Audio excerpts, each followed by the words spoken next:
الله أكبر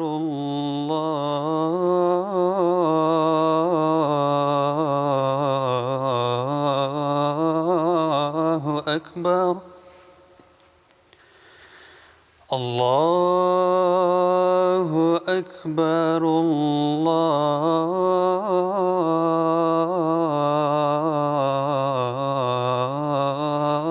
الله أكبر أشهد أن لا إله إلا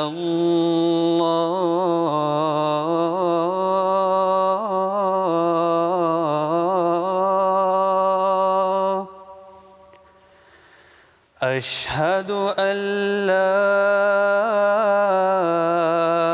إله إلا الله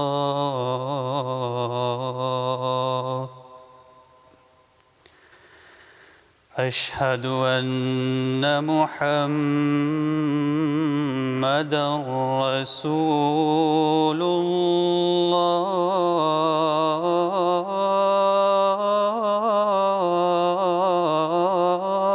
الله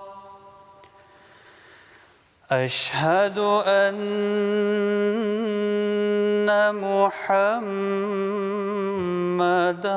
رسول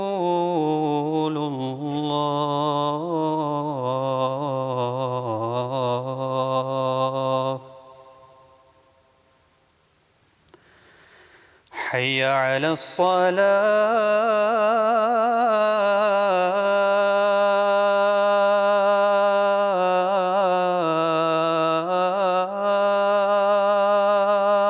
الصلاة حي على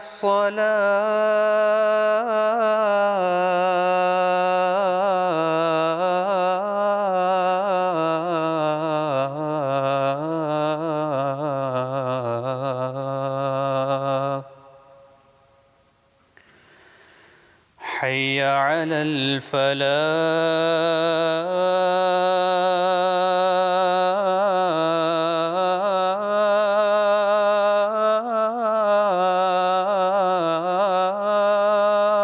الفلاح حي على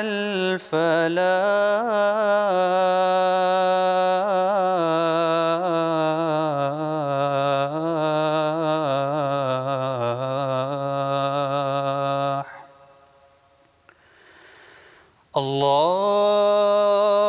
الله أكبر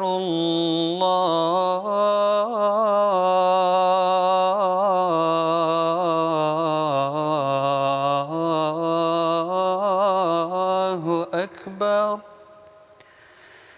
لا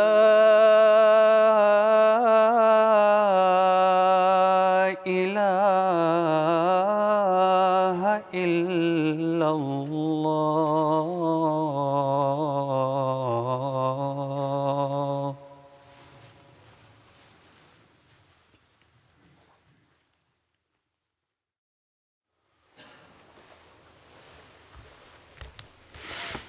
السلام عليكم ورحمة الله.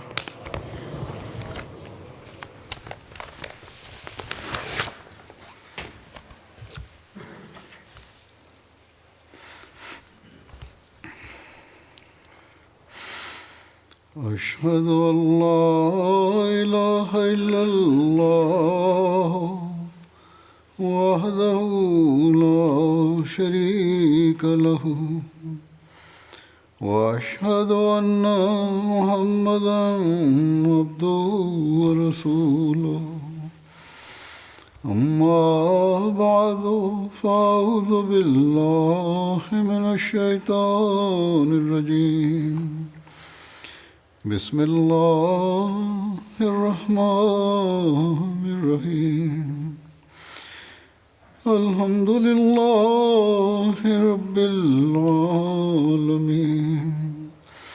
الرحمن الرحيم مالك يوم الدين إياك إياك نعبد وإياك نستعين اهدنا الصراط المستقيم صراط الذين أنعمت عليهم غير المغضوب عليهم ولا الضالين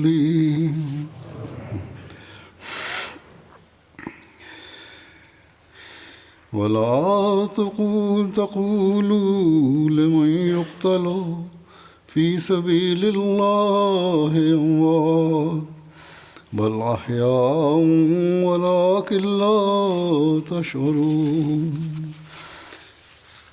ولنبلونكم بشيء من الخوف والجوع ونقص من الأموال والأنفس والثمرات وبشر الصابرين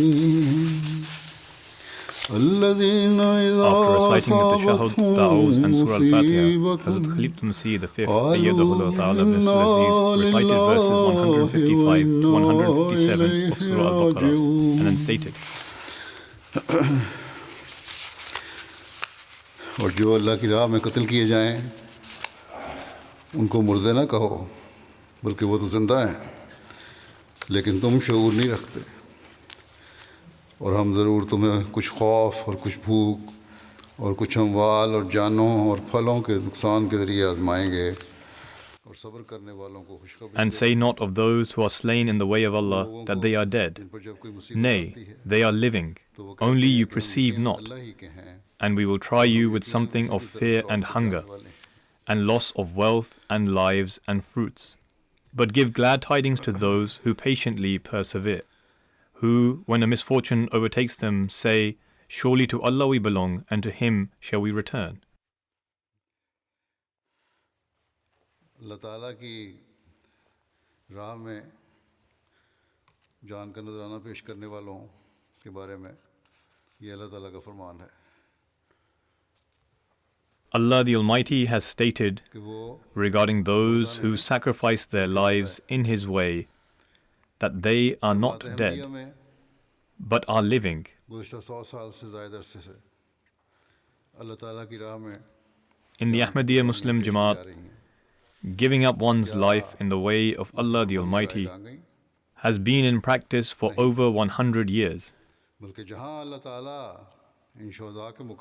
Have these sacrifices been in vain? No. In fact, aside from elevating the status of these martyrs in accordance with His promise, Allah the Almighty has bestowed the Jamaat with even greater progress than before. Whereas on the one hand, these martyrs have acquired a distinct status in the hereafter, which has specifically been reserved for them, and that their status will continue to be elevated.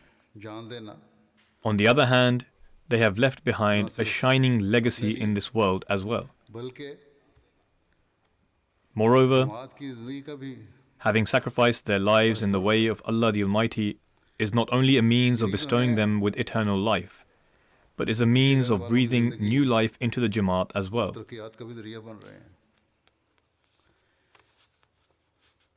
It is these very individuals who are serving as a means of granting life and progress for those who they leave behind. How then can they be considered dead?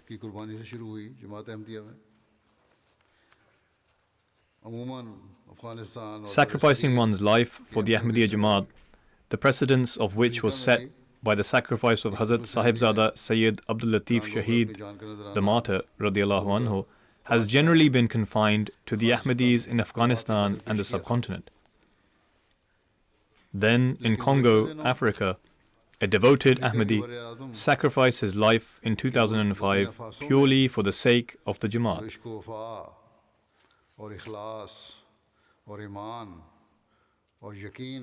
Recently, in Burkina Faso, which is a country in the continent of Africa, members of its Jamaat collectively demonstrated a remarkable and truly unique example of the utmost love, loyalty, sincerity, faith and conviction. कि मसीह माऊद की सदाकत का इनकार करो और इस बात को तस्लीम करो कि ईसा अलैहिस्सलाम आसमान पर जिंदा है. These individuals were given the opportunity to deny the truthfulness of the promised Messiah alayhi salam, and to accept the belief that Jesus alayhi salam is alive in the heavens and will descend down from it, as a result of which their lives would be spared. However, these individuals who were filled with faith and conviction, whose faith was even stronger than the mountains, replied, "Everyone is going to eventually pass away. If not today, then tomorrow. Thus, we cannot compromise our faith in exchange of saving our lives. We cannot abandon the truth which we have witnessed for ourselves." And thus, each one of them, one after the other, gave up their lives.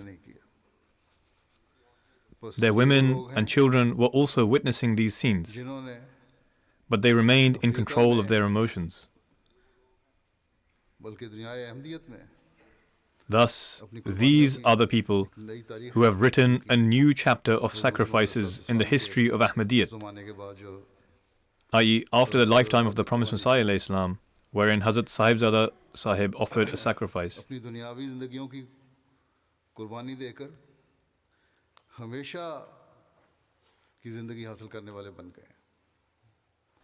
They sacrificed their lives in this world and in turn attained an eternal life. They indeed fulfilled the oath that they had taken to sacrifice their lives, wealth, and time, and indeed fulfilled it in such a manner that despite having joined later, they surpassed those who had joined before them. May Allah the Almighty enable each one of them to become the recipient of those glad tidings which He has given to those who offer sacrifices in His way. Now I will briefly speak about the lives of these martyrs, such lives that demonstrate that they were always resolute and firm in their faith. According to the reports, there is a Jamaat in the city of Dori, Burkina Faso, where Ahmadiyya is located.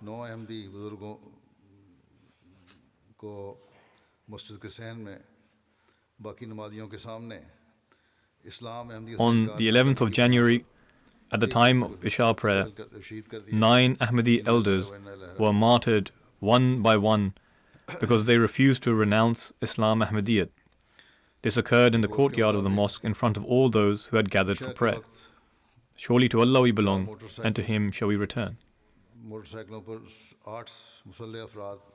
According to the report, 8 armed men arrived at the mosque on 4 motorcycles at the time for Isha prayer.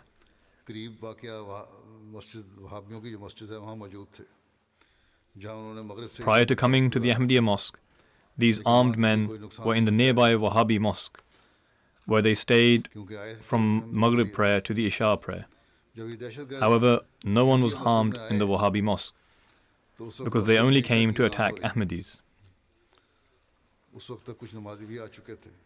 When these terrorists arrived at the Ahmadiyya mosque, the adhan was being proclaimed. By this time, some attendees of prayer had already arrived, and some were still arriving. After the adhan had finished, the terrorists told the muezzin to announce that everyone should come inside the mosque quickly, because some people have come and they wish to speak to them. Then, when all the attendees had gathered, the terrorists asked who the Imam was. Al-Haj Ibrahim Bidiga Sahib told them that he was the Imam of the mosque. When they asked who the deputy Imam was, Umar Ag Abdurrahman Sahib said that he was the deputy Imam.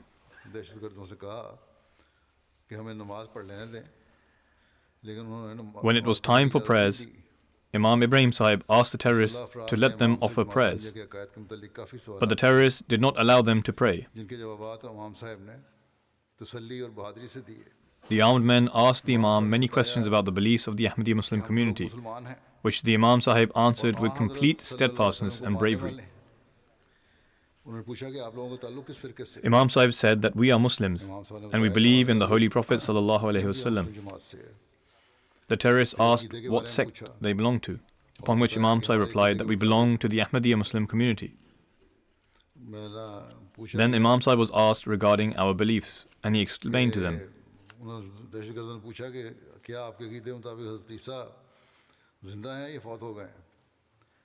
The terrorists asked that according to your beliefs, is Prophet Jesus alive or has he passed away? Imam Sahib said that the Prophet Jesus had passed away. Regardless, these terrorists said that in fact Jesus was alive in the heavens and that he will come back to kill the Dajjal and solve the problems of the Muslims. These people are still clinging on to this hope. They then asked, who is the Imam Mahdi? Imam Sahib replied that Hazrat Mirza Ghulam Ahmad Qadiani has come as the Imam Mahdi and the promised Messiah. In the end, these armed men said that after listening to these words, Ahmadis are not Muslims. Rather, most certainly they are disbelievers. After this, the armed men took Imam Sahib to the adjoining Ahmadiyya sewing center. Pictures of the Promised Messiah Islam and the Caliphs of the Ahmadiyya Muslim community hung on the walls. With these pictures, they took Imam Sahib back to the mosque and then asked Imam Sahib about these pictures. Imam Sahib told them the names of the Promised Messiah Islam and the Caliphs and introduced each picture one by one and said that the Promised Messiah has come as the Imam Mahdi and the Messiah. Upon this, the terrorists said that the Promised Messiah's claim to prophethood was false, God forbid. Then these terrorists made separate groups of those that had gathered and divided them into children, young men and elders, including the young, the old and the women. There were approximately 60 to 70 people present at the time. On the other side of the curtain, 10 to 12 women were present for prayer. After dividing them into groups based on age, the terrorists told the Ansar to go to the courtyard of the mosque. At the time, 10 elders were present in the mosque, among whom there was an elder who was physically impaired. When he got up to go along with his Ansar brothers, the terrorists said to him that he was of no use and forced him to sit back down. They took the other 9 members and took them to the courtyard. They made them stand in the courtyard and said to Imam Ibrahim Badiga Sahib that if he rejects Ahmadiyyat, his life would be spared. Imam Sahib replied, if you wish to, you can cut off my head, but I cannot leave Ahmadiyyat. It is not possible for me to turn back from the truth that I have accepted. What is the value of life in comparison to faith? The terrorists placed a large knife on the neck of Imam Sahib and tried to pin him down to kill him.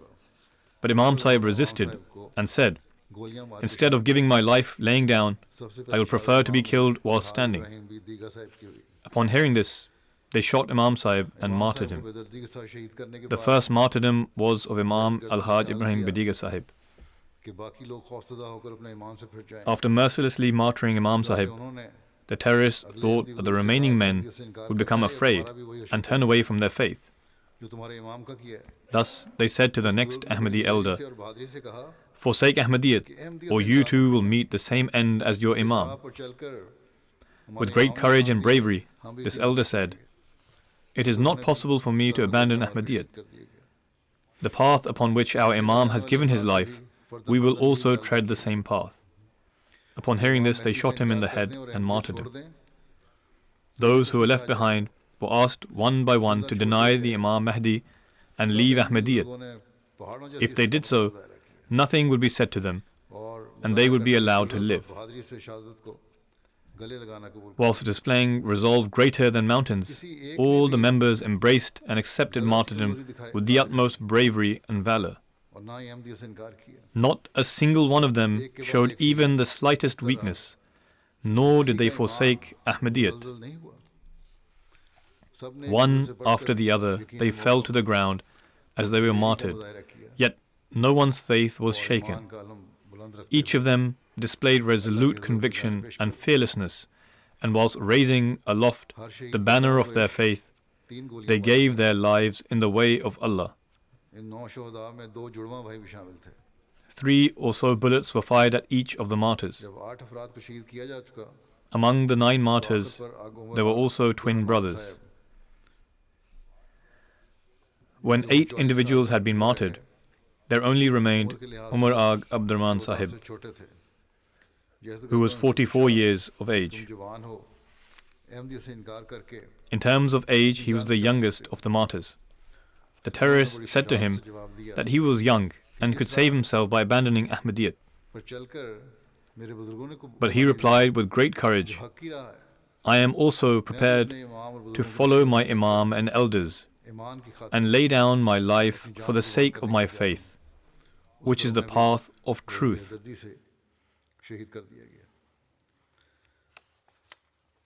Upon this, they mercilessly martyred him as well.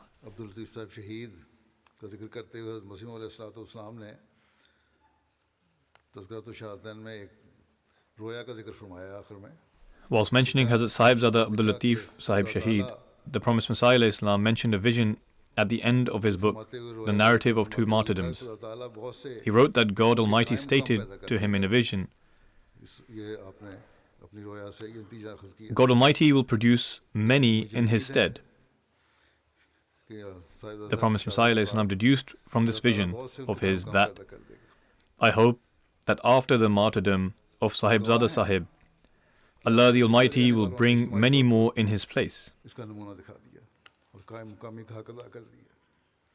We are a witness that today people living in Africa as a whole have followed this example and done justice to following in these footsteps. From the time the terrorists entered the mosque to the detailed discussion about the teachings and this entire ordeal up until they left the mosque lasted approximately 1 hour and a half. One cannot begin to imagine the distress and pain the children and the rest of the people were experiencing in this time, as their elders were being martyred before their very eyes. After leaving the mosque, the terrorists did not flee immediately. Rather, they remained in Mahdiabad for quite a while, and the armed men threatened the people in the mosque that it would be better for you if you all abandon Ahmadiyyat. We will return once again, and if you have not left Ahmadiyyat, or if anyone has tried to open the mosque, then you all will be killed.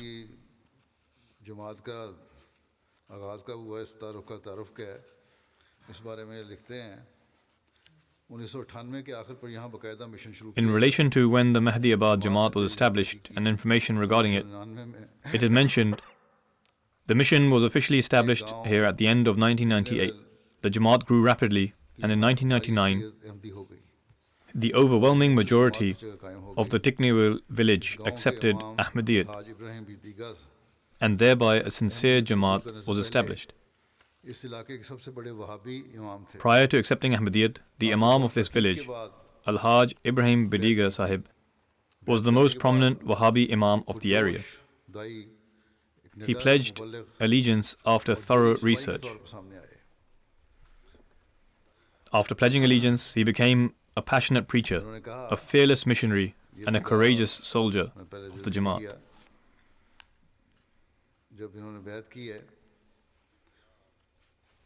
I have not yet mentioned this, but it is said that when he pledged his allegiance, his friends and fellow scholars questioned as to why he had accepted Ahmadiyyat.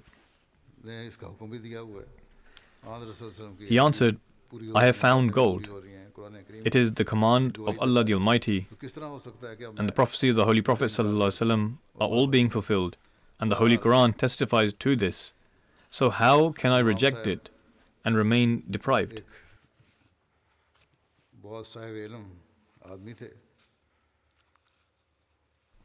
In any case, Imam Sahib was a very knowledgeable person. All the people of this village belong to the Tamashik tribe, and they all speak the Tamashik language. The total population of the Tamashik people is said to be close to 200,000. They reside all over Burkina Faso, Niger, Mali, and Algeria. 99% of them are Muslims, Most of them hold extreme Wahhabi beliefs. Although there are not many Damashq people who converted to Ahmadiyyat, the Damashq residents of Mahdiabad were the first among them to pledge allegiance to the promised Messiah alayhi salam. Furthermore, after making such an extraordinary sacrifice, they have attained their own special rank. In 2004, when a large deposit of gold was discovered in that region, the mining company built a residential area close to that village and told everyone to relocate there. The majority of the people that moved were Ahmadis, and there were very few non-Ahmadi households. Thus, the new village that was formed comprised mainly of Ahmadis. Imam Ibrahim Sahib proposed that the new village should not be given the same old name, and so he wrote to me to name the village. Thus, it was named Mahdiabad. In 2008, a modern village was constructed there by the IAAAE. Amenities such as water and electricity were provided. This was the first model village project in Burkina Faso and the entire world. Through this project, the village was provided with amenities such as electricity, water, a sewing school, and so forth.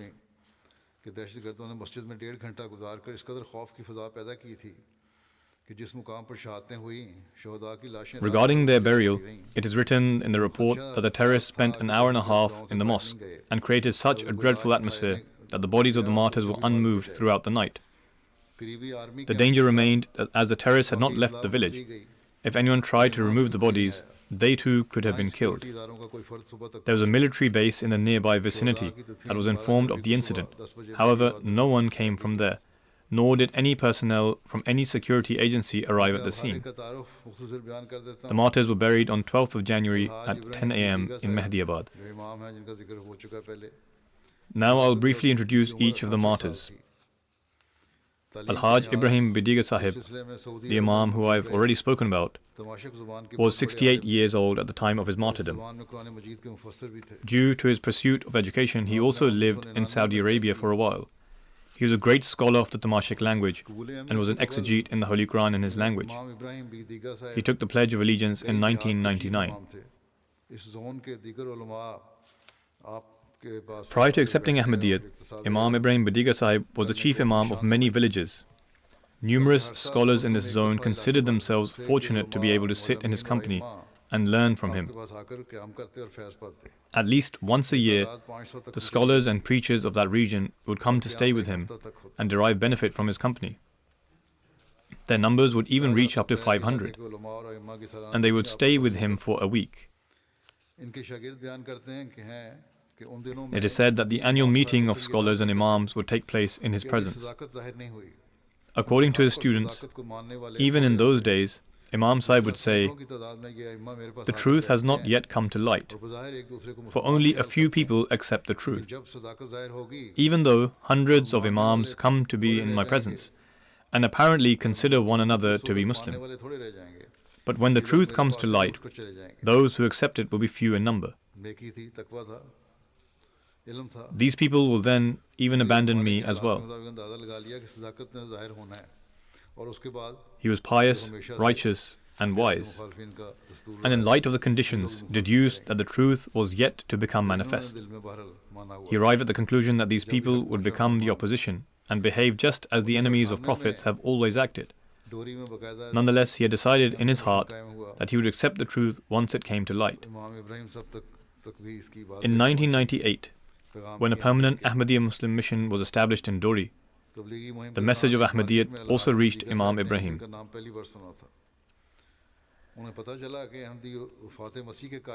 It was during a Tabligh campaign in a market that Al-Haj Bidiga Sahib heard the name Ahmadiyya for the first time. He learned that Ahmadis believe that Jesus had passed away and are conveying news of the advent of the Messiah and Mahdi. Thus, Ibrahim Bidiga Sahib and 7 others travelled to the mission house in Dori in search of the truth.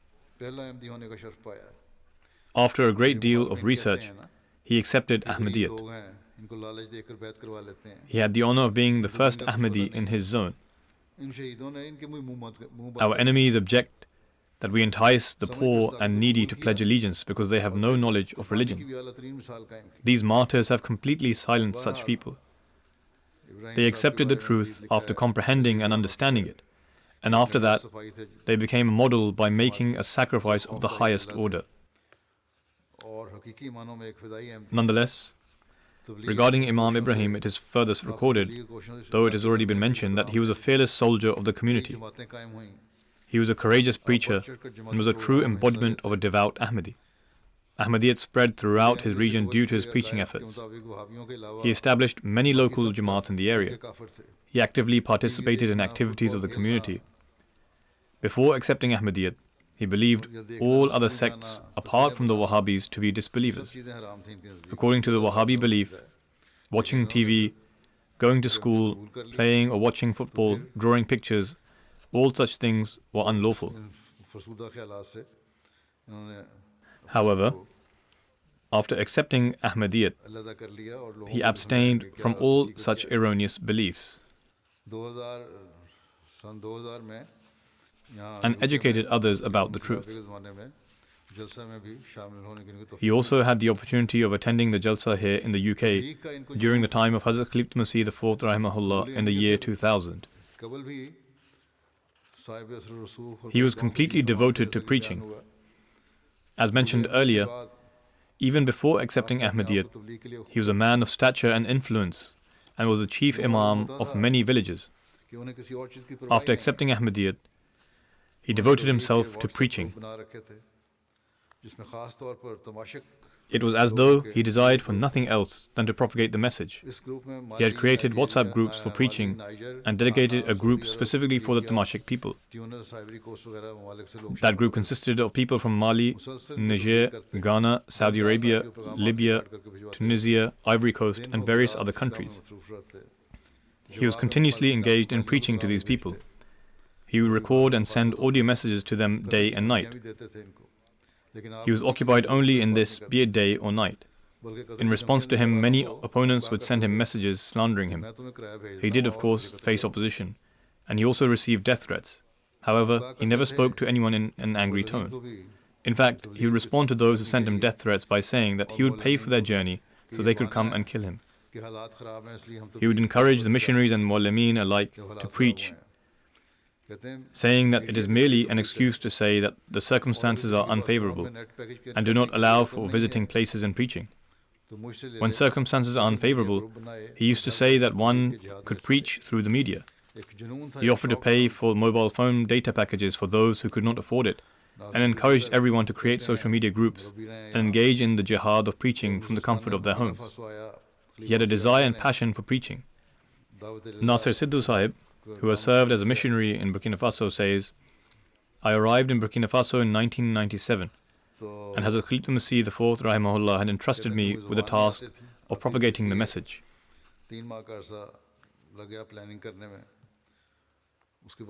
I did not know the language, and so a duration of 3 months passed in just making a plan for this.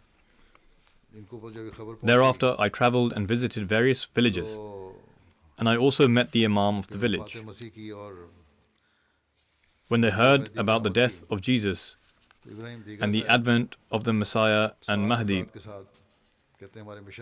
Ibrahim Badiga Sahib came to the mission house in Dori along with 7 other men and asked various questions.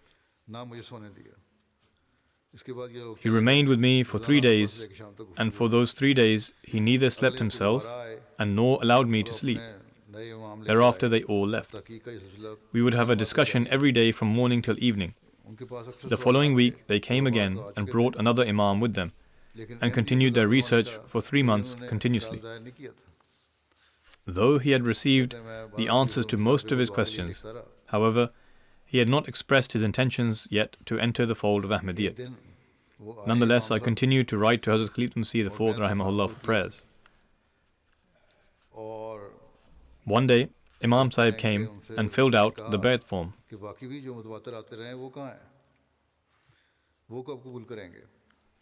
I asked about the other men as well who would visit regularly and inquired when they would do the bayat. And he replied, that they would all do the bayat as well. But he came because he wanted to be the first among them to enter the fold of Ahmadiyyat. He had great love for Khilafat as well. The Amir Jamaat of Burkina Faso writes that around 45 villages were under Imam Sahib. He performed the Hajj and remained there to acquire further education. He spoke Arabic very well and did a lot of tabligh in the area. He would go to villages on cycle, and by the grace of Allah the Almighty, he enlightened many people with the spiritual light of Ahmadiyyat. Through him, many prominent scholars of the area entered the fold of Ahmadiyyat. Many of the Jamaats in the area that were established owing to his tabligh efforts. Amir Sahib would write that whenever I would visit, Imam Sahib would ask how the Khalifa was. He would show great love for Khilafat.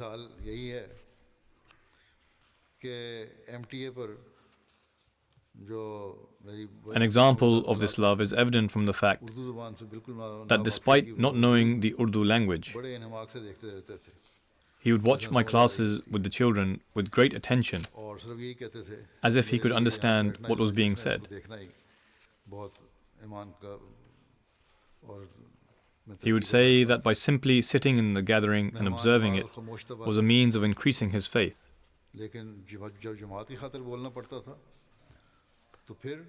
He would take great care of the guests and generally spoke very little. But if ever he had to speak up for the sake of the Jamaat, then he would do so in a very passionate manner. He was a complete missionary, and he held many debates and also question and answer sessions, both individually and collectively with the non-Ahmadis. Another missionary from Burkina Faso, Muhibbullah Sahib, says, I knew these individuals personally, as I would often visit that area. They had great love for Khilafat and were extremely hospitable and loyal.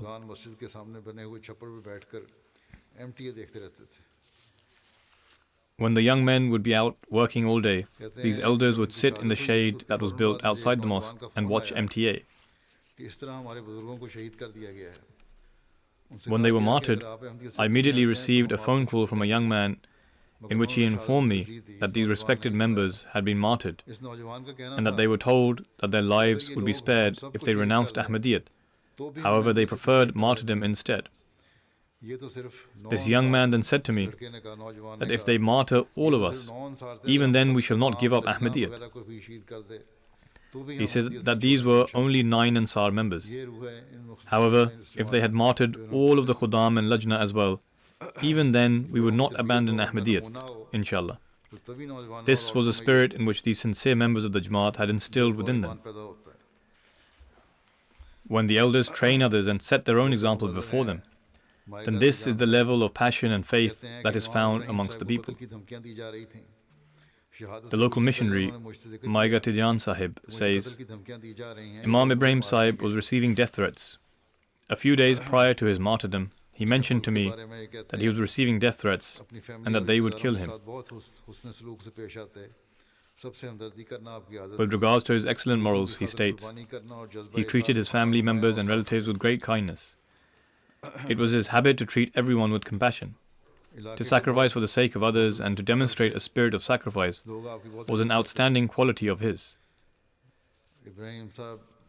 He was a very honorable individual of the area and people respected him greatly. Whenever Ibrahim Sahib would make a decision, people would have great regard for it and accept it. He had many students, and some of them are serving as imams and muallims in the neighboring countries, and many of them are also serving as muallims and local missionaries in Burkina Faso as well.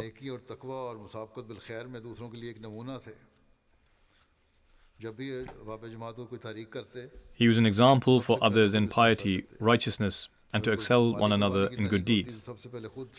Whenever he would tell the members of the Jamaat to partake in any project, he would first take part in it himself. If there was an appeal for financial sacrifices, he would be the first to contribute towards it. He would never remain behind in any Jamaat activity or Jalsa, Ijtima or any other event. He would offer his 5 daily prayers at the mosque and was regular in offering his tahajjud prayers. If ever he was not present in a Jamaat program, then it meant that either he was unwell or he was traveling. He would never worry about spending his money for the sake of taking part in End Jamaat's activities. He had 2 wives, and Allah the Almighty had granted him 11 children from them. Khalid Mahmud Sahib, who is a missionary, writes that these individuals were filled with sincerity and loyalty. They were devoted to Khilafat and Ahmadiyyat. He writes,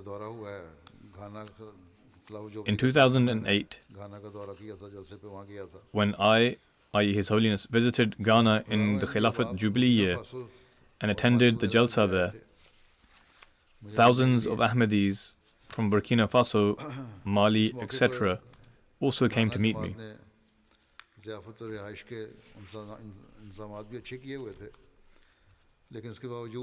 At the time, the Ghana Jamaat had made very good arrangements for food and accommodation.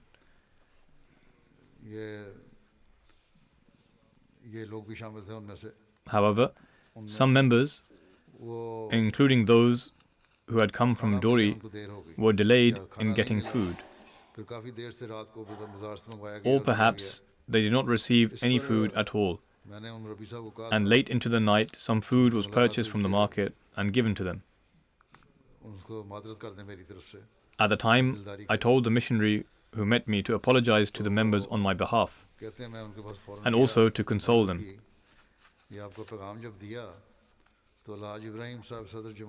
The missionary says that I went to them to apologize, and when I conveyed your message, Al-Haj Ibrahim Sahib was the president of the Jamaat.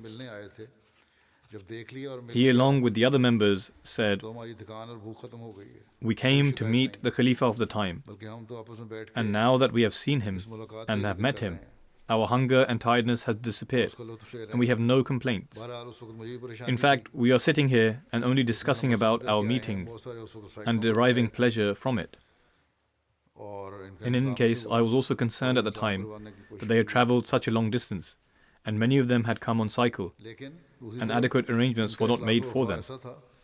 And though immediate action was taken to make the necessary arrangements, however, they displayed an astonishing level of sincerity and loyalty. Even at the time when I received the response of theirs, I was amazed as to how strong these people were in their faith. A Muallim, Al-Haj Mahmud Diko Sahib, says, Sharif Ode Sahib came to visit Benin, and Imam Sahib travelled 1,000 kilometers from Burkina Faso by bus in the night and reached there 3 a.m. in the morning. It was a 30-hour long, tiring journey, and the roads are also not in a good condition there. And yet, he was extremely joyful and smiling. They had to then further travel on from there as well, which he also did along with them and participated in all the programs. He had a great passion for Jamaat work. He would become extremely happy upon observing the mosque in Benin and would say, "This is also proof of the truthfulness of the Prophet Islam." Also, during the debates with non-Ahmadis, he would deliver speeches very eloquently in Arabic. On one occasion, there was a debate taking place between the Maulvis and Sharif Ode Sahib, and the Maulvis uttered something improper, and so he stood up in anger and wanted to respond to them. But when he was told to not say anything, he immediately sat down. The non-Ahmadis then said that if they consider them to be Muslims, then they should offer salat behind them, and in response, he stood up and said, "How can we offer salat behind those who call us kafir and do not accept the Imam of this age? If you accept that the Prophet Islam is the Imam of the age, then we shall offer salat behind you." A retired local Muallim from Benin writes that he was a living illustration of love for Khilafat. He would often say, "The moment I received the message of Ahmadiyyat by a Pakistani missionary, I became an Ahmadi from that very moment. I have learnt that one's success in this world can only be achieved by attaching oneself to Khilafat, and this alone is the true path, and I shall remain firmly established upon it until my last breath." The Muallim Sahib says that indeed he truly fulfilled what he had said. Another local Muallim of Benin, Isa Sahib, says that he knew him since a long time. He was an Ahmadi who had no grievances with anyone. He was a true Ahmadi and one who was at the forefront of every deed, be it tabligh, chanda, etc. He was always at the forefront. It is for this reason that the other 8 Ansar members also followed his example and sacrificed their lives in the way of God. The principal of Jamia Ahmadiyya Burkina Faso writes that a person saw a dream. Commenting on the dream, Hazrat Khalifa Masih IV Rahimahullah wrote to the Amir, i.e. the national president, saying, "The dream is blessed, and it means that the soil of this country was fertile and ready to accept the truth. After my tour, God willing, they will shine brightly after accepting the truth. May God enable this to come to fruition." I believe that Hazrat Khalifa Masih IV Rahimahullah did not manage to visit Burkina Faso. Nonetheless, I travelled there on a visit in 2004. The principal further writes, "You, i.e. His Holiness, stated that I believe that the seed that has been sown in Burkina Faso will swiftly bear lasting fruits. The people of Burkina Faso are truly remarkable, and I am pleased that Allah the Almighty has bestowed upon them the spiritual light of Ahmadiyya. The focus and determination that I have seen amongst the members of the Burkina Faso Jamaat is truly astonishing. I hope that the extraordinary result of this tour will come to light in the next 2 or 3 years, and the Jamaat will progress swiftly, God willing." I wrote this to him after my tour. From the Jamaats in Africa, I have seen that a special trait of the Burkina Faso Jamaat members was that each one of them would desire to embrace me. Furthermore, the love they had was exemplary. Principal Sahib further writes, "Today, through their extraordinary sacrifice, the sincere devotees from Ahmadiyya have attested to your words of truly remarkable people." The second of the martyrs is Al-Hassan Ag Maniel Sahib. At the time of his martyrdom, he was 71 years old. He worked as a farmer. He accepted Ahmadiyyat in 1999 and was among the pioneer Ahmadis of the village. He was part of the delegation that went to the Dori mission house along with Ibrahim Sahib in order to inquire about Ahmadiyyat. From the time he pledged allegiance, he continued to excel in his sincerity and loyalty. He had a sincere bond of loyalty with Khilafat. He was regular in offering the prayers in congregation and also offering the Tahajjud prayers. He would always partake in financial contributions and leave behind a pious model for his family. Overall, the way in which he sacrificed his life, wealth and time for the Jamaat was extraordinary. He could speak approximately 4 or 5 local languages of Burkina Faso, due to which he knew members of the Jamaat throughout the country. Due to knowing other languages, on the occasion of Jalsa Salana, he would meet with those guests who spoke other languages and spend time with them. People were very fond of him and would enjoy spending time in his company. Whenever an initiative of the Jamaat was announced, he would strive to take part of it. Last year, when the Jamaat members were encouraged to do Waqf-e-Arzi, Al-Hassan Sahib was the first to put his name down from the Mahdiabad Jamaat. In the Mahdiabad tragedy, his twin brother, Hussain Ag Maniel Sahib, was also martyred.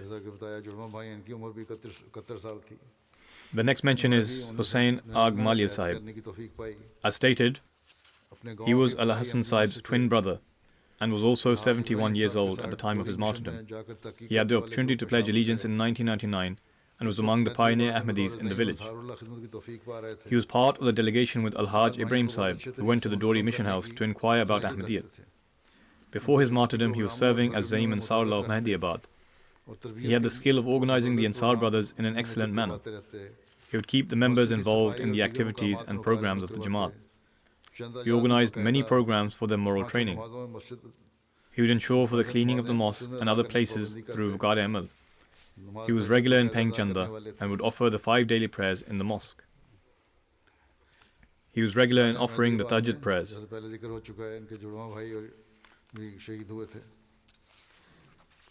As mentioned earlier, his twin brother was also martyred in the tragedy of Mahdiabad. They entered this world on the same day and departed from here on the same day also. The next martyr is Hamidu Ag Abdurrahman Sahib. He was 67 years old. He also worked as a farmer. He accepted Ahmadiyyat in 1999. He had a very pure heart and forbearing disposition. He was always at the forefront in Jamaat programs. If he was absent in any program, it would be assumed that there was an urgent matter or that he was unwell. Otherwise, he was never absent from any program. He was one of those who greatly assisted Imam Ibrahim Sahib. He ensured that his family remained attached to the Jamaat and would encourage them to attend Jamaat programs. He had a bond of loyalty with Khilafat Ahmadiyya. He would spend most of his time in the mosque and watch programs on MTA. He would especially watch my Friday sermons with full attention. Suleh Agh Ibrahim Sahib. At the time of his martyrdom, he was 67. He also worked as a farmer. He was regular in his 5 daily prayers and in giving chanda. He was an active member of Majlis Ansarullah and a very sincere Ahmadi. He was a helper to Ibrahim Sahib and supported him greatly. By the grace of Allah, he was very intellectual, and it was his habit to engage in talks on religion and secular topics. Whenever the Ansar members of the Jamaat would be involved in a discussion, he would always be present. He was a very noble and kind individual. Among his qualities was that he would deal kindly with everyone, young and old alike. On the way to Jalsa Salana or an Ijtima, if he ever found out that another member did not have money to attend or did not have enough money for the journey, he would pay for them himself so that they could attend.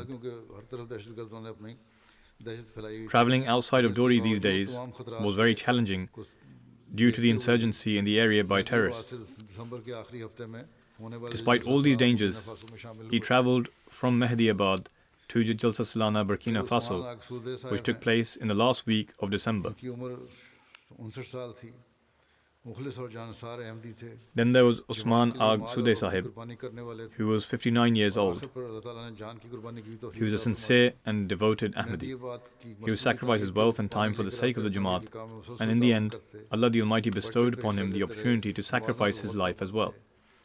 During the construction of the mosque in Ahmadiyya, he would provide water and assisted greatly throughout the construction process. He was regular in offering the prayers and giving chanda. Whatever he would earn, he would first pay the chanda out of it. Can a person with such a mindset have pledged allegiance out of greed for money, as the opponents claim?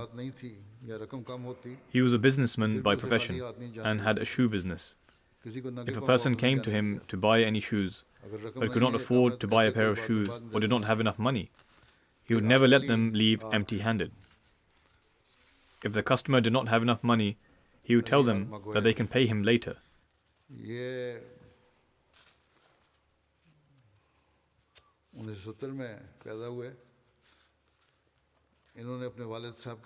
Then there is Ali Agh Magal, who was born in 1970. He accepted Ahmadiyyat along with his father in 1999. He also worked as a farmer. He was the muazzin for the Ahmadiyya Jamaat in Bilare. A short while ago, when he was forced to move out of his village due to the terrorists, he came and settled in Ahmadiyya. He was a very sincere Ahmadi. He was regular in his prayers and giving the chanda. He would strive to take part in all the activities of the Jamaat. Then there is Musa Agh Idrahi, who was 53 years old at the time of his martyrdom. He also worked in farming. When it came to Jamaat activities, he would be at the forefront. Prior to accepting Ahmadiyyat, he was an active member of the Wahhabi sect. He regularly offered his prayers as well as the Tahajjud prayers. He would come to the mosque for Maghrib prayer and return home after offering the Isha prayers. He would spend the time between Maghrib and Isha in the mosque by remembering Allah the Almighty. Everyone has said about him that he was a true Ahmadi and a believer who practically demonstrated what it meant to be a sincere Ahmadi. He would write letters to me regularly requesting for prayers and would say that it was his habit to pray for the Khalifa.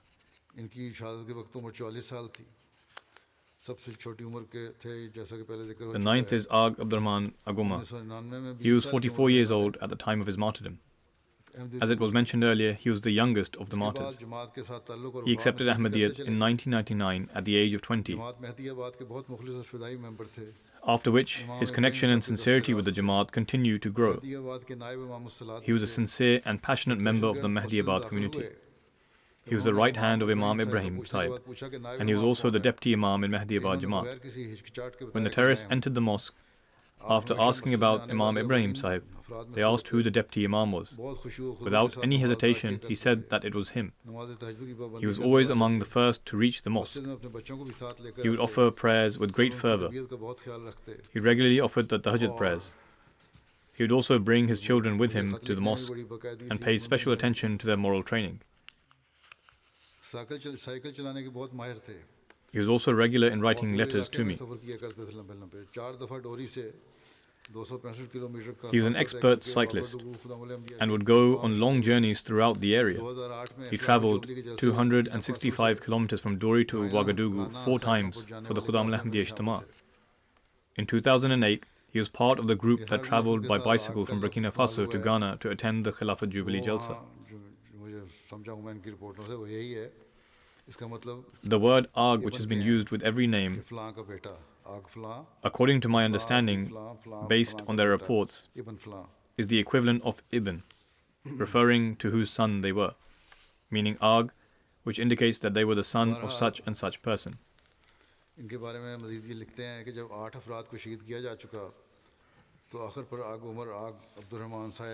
In any case, it is further written about him that when 8 people were martyred,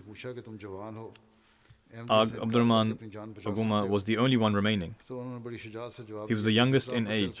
The terrorists said to him that he was still young and he could save his life by denouncing Ahmadiyyat. He bravely replied, saying that he would follow the same path of sacrifice made by his elders and that he was prepared to sacrifice his life for the sake of his faith. Upon this, he was brutally shot in the face and martyred. The conditions in Burkina Faso are generally dire. Terrorists are wreaking havoc in various areas.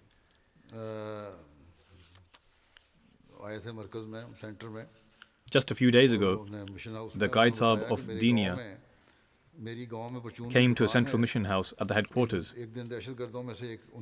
and said that there was a grocery store in his village. And one day, a terrorist went there. This is in a completely different area. He went to buy something and was looking everywhere. There were pictures of the Prophet Muhammad and the caliphs in the store. He asked Qaid Sahib whose the pictures were. Qaid Sahib replied that these were the pictures of the Promised Messiah and his caliphs. He replied saying that this was not the Promised Messiah, rather some Muslims had simply come together and formed a group. And this was that very group who are disbelievers. Before leaving, he threatened the Qaid, saying that he should remove the pictures. Otherwise, if the pictures were still there the next time he came, then it would not be good for him.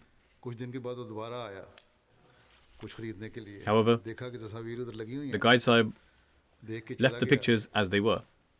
A few days later, that person returned to purchase some things and he saw that the pictures were still there, and so he left. Qaid Sahib related this incident and even asked for more pictures. Rather than getting scared, he said that he would put these pictures up in other locations as well. This entire area has been controlled by the terrorists for some time now, whereas the government has no control there at all. This area borders Mali, and on the other side, Dori borders Niger.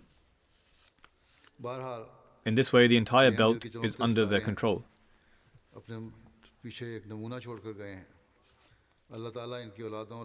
In any case, these are the shining stars of Ahmadiyyat, who have left behind a great example. May Allah the Almighty increase their progenies in sincerity and loyalty. The enemy thinks that their martyrdoms will lead to the end of Ahmadiyyat in that area. But, God willing, Ahmadiyyat will flourish and grow there even more than before.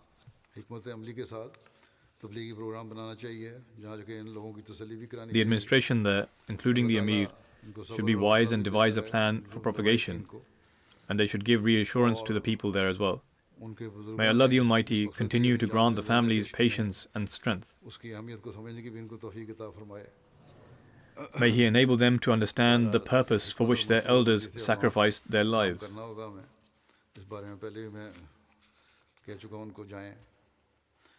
In any case, we will have to be wise and devise a plan there. I have already told them before as well that they should go out and propagate the message. In order to fulfill the needs of the families of the martyrs and to help them get back on their own 2 feet, there was a fund established during the era of Hazrat Khalifa Masih IV rahimahullah, known as the Sayyidina Bilal Fund, which is spent on the families of the martyrs. These days, after this incident took place, some people at an individual level and other organizations and even Jamaats have been sending donations in order to help fulfill the needs of the families. However, when a fund has already been established, everyone should make their donations to the Sayyidina Bilal Fund. And then they can specify that these donations are specifically for the martyrs in the Ahmadiyya Jamaat in Dori.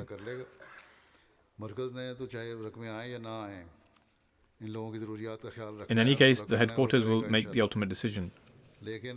Whether donations are made or not, the headquarters has to tend to the needs of these people, and it will, God willing. However, those who do wish to make donations should do so through Sayyidina Bilal Fund.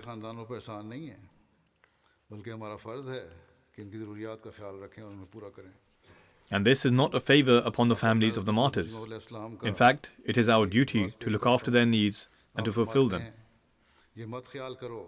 In the end, I will present a quote of the promised Messiah ﷺ, wherein he states, "Do not think that God will let you go to waste. You are a seed sown in the ground by God's own hand. God says that this seed will grow and blossom, and it will branch out in every direction as it turns into a grand tree, God willing. Hence, blessed is he who believes in the words of God and does not fear the trials that appear along the way, because trials are necessary so that God may try you. These people who made this sacrifice have passed in this trial. Now it is a test of faith and certainty for those who have been left behind. May Allah the Almighty grant them the ability, and us as well, to remain complete in our faith and certainty. May Allah the Almighty continue to elevate the station of these martyrs. May He cause their sacrifice to bear fruit, as a result of which we may see the true teachings of the Holy Prophet ﷺ spread swiftly throughout the world. May the world be rid of its ignorance, and may the true sovereignty of the one God be established in the world. Along with the funerals of these martyrs, which I will lead now after the prayers, there will also be the funeral prayers in absentia of the following 2 sincere members. One of them is Dr. Karimullah Zirvi Sahib, who was the son of Sufi Khudabakhsh Zirvi Sahib. He was from the USA and passed away on 4th of January at the age of 83. Verily to Allah we belong and to Him shall we return. By the grace of Allah the Almighty, he was a Musi. His father, Sufi Khudabakhsh Sahib, pledged allegiance in Qadian at the hand of Hazrat Khalifa Masih II radiyallahu anhu in 1928 at the age of 17. Karimullah Zirvi Sahib was also the son-in-law of Malik Saifur Rahman Sahib. He was a very scholarly person who authored various books. He also was able to render many services to the Jamaat. May Allah the Almighty grant him His forgiveness and mercy. The second funeral is of Zirvi Sahib's wife, Abdul Latif Zirvi Sahiba, who is the wife of Karimullah Zirvi Sahib. She lived in USA and was Malik Saifur Rahman Sahib's daughter. She passed away on 6th of January, 2 days after her husband's passing at the age of 78. Verily to Allah we belong and to Him shall we return. She was a Musia. As I mentioned, she was the daughter of Malik Saifur Rahman Sahib. And her mother's name was Amtu Rashid Shaukat, who used to be the editor of Al-Misbah magazine in Rabwa. She was born in Qadian. She had a passion for learning. She was well educated with an MSc degree. She also had the opportunity of rendering great services for the Jamaat. May Allah the Almighty also treat her with forgiveness and mercy. Her brother Malik Mujibur Rahman Sahib writes about his sister and brother-in-law. They were a very loving couple. They endured many difficulties, but they never complained about anything. I never heard them speaking negatively about anyone. Both were deep oceans of knowledge. Until their last days, they treated everyone with love, took care of their needs, and showed a great deal of love and compassion.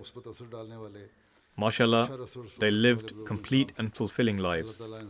They would have a positive impact on all those who were around them, and they were influential elders. May Allah the Almighty grant them forgiveness and mercy.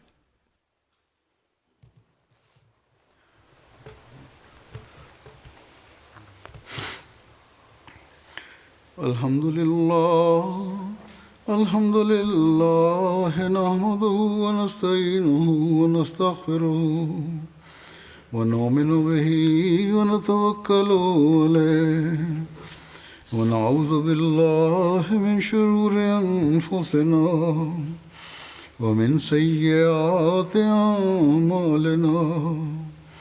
Man yahdihillahu fala mudilla lahu ومن يضلل فلا هادي له ونشهد أن لا إله إلا الله ونشهد أن محمدا عبده ورسوله عباد الله رحمكم الله إن الله يأمر بالعدل والإحسان وإيتاء ذي القربى وينهى عن الفحشاء والمنكر والبغي يعظكم لعلكم تذكرون اذكروا الله يذكركم وادعوه يستجب لكم ولذكر الله أكبر